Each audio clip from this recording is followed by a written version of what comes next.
Preston, I don't know what to tell you about the Spanish Grand Prix. You sure you do? You're about to tell me right now. Because my top 5, I'm sure, is different than your top 5. And I know for a 100% fact that my rate the race is way different than your rate the race. Oh, yeah. Yours is going to be like way like... Yeah. Yeah. I don't even know how to even explain what your rate the race will be, but I already know what it's probably going to be. It's going to be low. It's going to be the lowest of low. Wait, what did you rate the last one at? Do you remember? 2 something. Oh, I think this one's going to be lower. This one's lower. I'm going to tell you that right now. Okay, but here's my top 5 from the Spanish Grand Prix. You got Lance Stroll and Sergio Perez, both Racing Point drivers up there, impressing me so much in that. I'm very impressed by them. I'm pulling for them now. I'm more so than the Haas, which I'm a big Haas fan. But Racing Point... Careful, people like to call them cheaters now. They're not. They're adapting to the... To me, they're not cheating. To me, they're running well, and I hope they continue running well because I like watching them. So Lance Stroll, Sergio Perez, Max Verstappen, who finished second, was pulling for him to win. I think he's the only one able to compete with the likes of Lewis Hamilton and Mercedes. Sebastian Vettel finally cracking into the points, getting a top 10. Teammate Charles Leclerc had engine issues and didn't even finish the race, which doesn't help him in the Constructors' Championship. Last week's episode, I talked about Charles Leclerc needs Sebastian Vettel to finish. Well, both of those guys need to finish. Mercedes is running away with the Constructors' Championship fast. My 5th place guy, I picked Pierre Gasly. And I thought he did very well, finishing the points. All these top 5 drivers finishing the points. But how do you rate your top 5? I put Lewis Hamilton number 1 because he led every single lap again. Yeah. So that's like a no-brainer. Max Verstappen, I have him in there as well. Was really pulling for him, like you said. Right. Lance Stroll for Racing Point, which I'm a big Racing Point guy.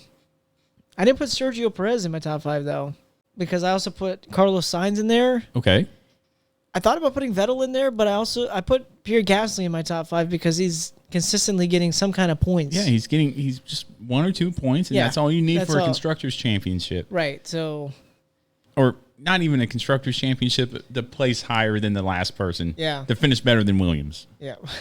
Poor Williams. Poor Williams. So that was your top 5. Rating the race. Here's how I rated the race. You're not going to like this. Uh-oh. Memorability, 1. Competitiveness, 2. Intensity, 1. Unpredictability, 1. Excitement, 2. Probably just have to start. Overall, for the Spanish Grand Prix, 1.4. It was just boring. Again, watching Hamilton dominate, which is probably going to sound very hypocritical once we start covering NASCAR. Right.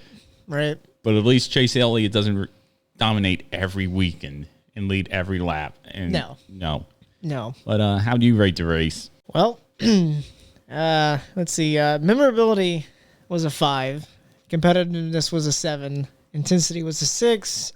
Unpredictability, 6.